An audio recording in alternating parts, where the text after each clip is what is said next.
Hello dear students, I am Professor Namrata Burate. Welcome to my NB Biology tutorial channel. Let me see the next point in this topic, hydroelectric energy.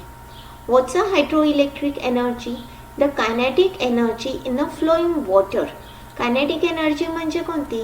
की जी moving form मध्ये energy असते ती असते kinetic energy आणि potential energy म्हणजे जी study form मध्ये असते ती. डॅम मध्ये जे पाणी असतं त्यामध्ये असे जी एनर्जी असते ती असते पोटेन्शियल एनर्जी आणि ज्या वेळेस डॅम मधून पाणी येतं त्या पाण्यामध्ये जी एनर्जी असते ती असते kinetic energy. That is this water reservoir it is a conventional source of energy.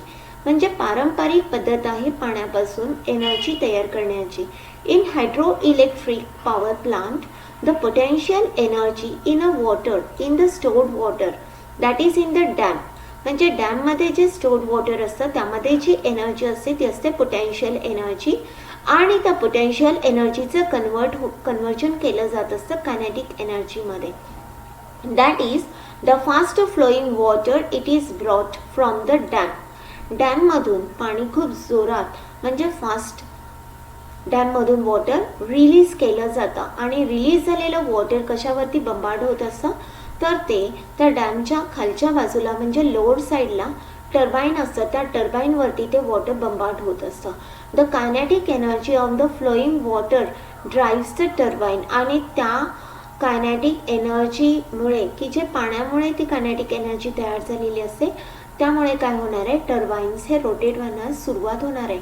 Turbines drive झाल्यानंतर ते कोणाला कनेक्ट असतात तर ते असतात जनरेटरला कनेक्ट आणि जनरेटर ॲक्टिवेट झाल्यामुळे इलेक्ट्रिसिटी फॉर्म होत असे.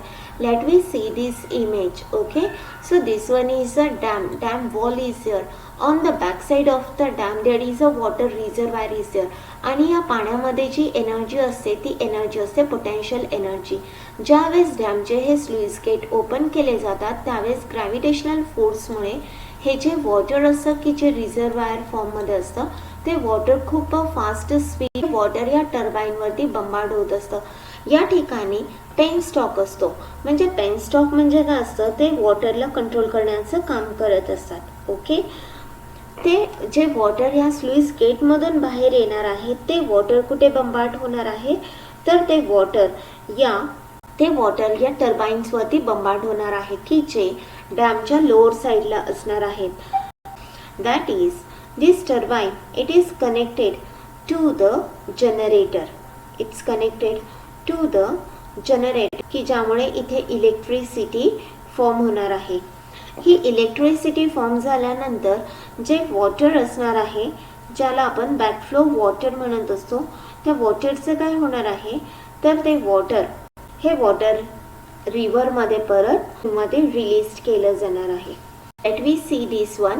That is what's the block diagram it's indicated.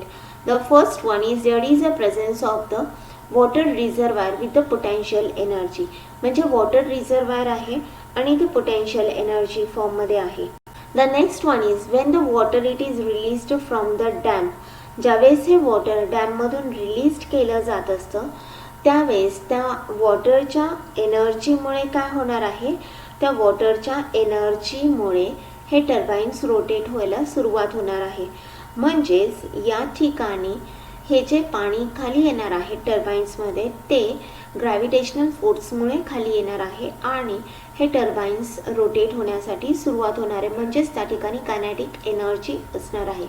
Turbines rotate झाल्यामुळे ती एनर्जी कुठे पास केली जाणार आहे ती पास केली जाणार आहे जनरेटरकडे आणि जनरेटरकडून ती एनर्जी कुठे जाणार आहे जनरेटरकडून ती एनर्जी इलेक्ट्रिसिटी तयार करण्यासाठी यूज केली जाणार आहे. What are about the advantages and the disadvantages of this. The first one is since there is a no fuel. या ठिकाणी कोणताही फ्युएल यूज केला जात नाही त्यामुळे इथे पोल्युशन होऊ शकत नाही. It is a insufficient water storage in the dam. It is possible to generate the electricity whenever necessary. तर इथे sufficient water storage असतं त्यामुळे ज्यावेळेस पॉसिबल आहे त्यावेळेस एनर्जी फॉर्म केली जाऊ शकते. Although the water reservoir it is used for the power generation. It can be replenish during the rainy season. ज्यावेळेस पावसाचा सीझन असतो, पावसाळा असतो, त्यावेळेस ते डॅम परत फिलअप होतात आणि परत इलेक्ट्रिसिटी जनरेट केली जाऊ शकते. But what is about the problem associated with this? That is first one is a backwater. म्हणजे डॅममध्ये इलेक्ट्रिसिटी तयार झाल्यानंतर जे परत पाणी असतं, ओके, त्याला म्हटलं जातं बॅकवॉटर. म्हणजे या ठिकाणी इलेक्ट्रिसिटीसाठी वॉटरचा यूज केला, टर्बाईन रोटेट झाले, पण ते वॉटर परत वॉटरच राहणार आहे. ते कुठे, त्या वॉटरला काय म्हटलं जातं, तर त्या वॉटरला बॅकवॉटर असं म्हटलं जातं. मग ते बॅकवॉटर काय केलं जाणार आहे, due to the storage of the water in the dam. Water हे डॅममध्ये स्टोअर केलं जातं. Many submerged villages or the town in that area.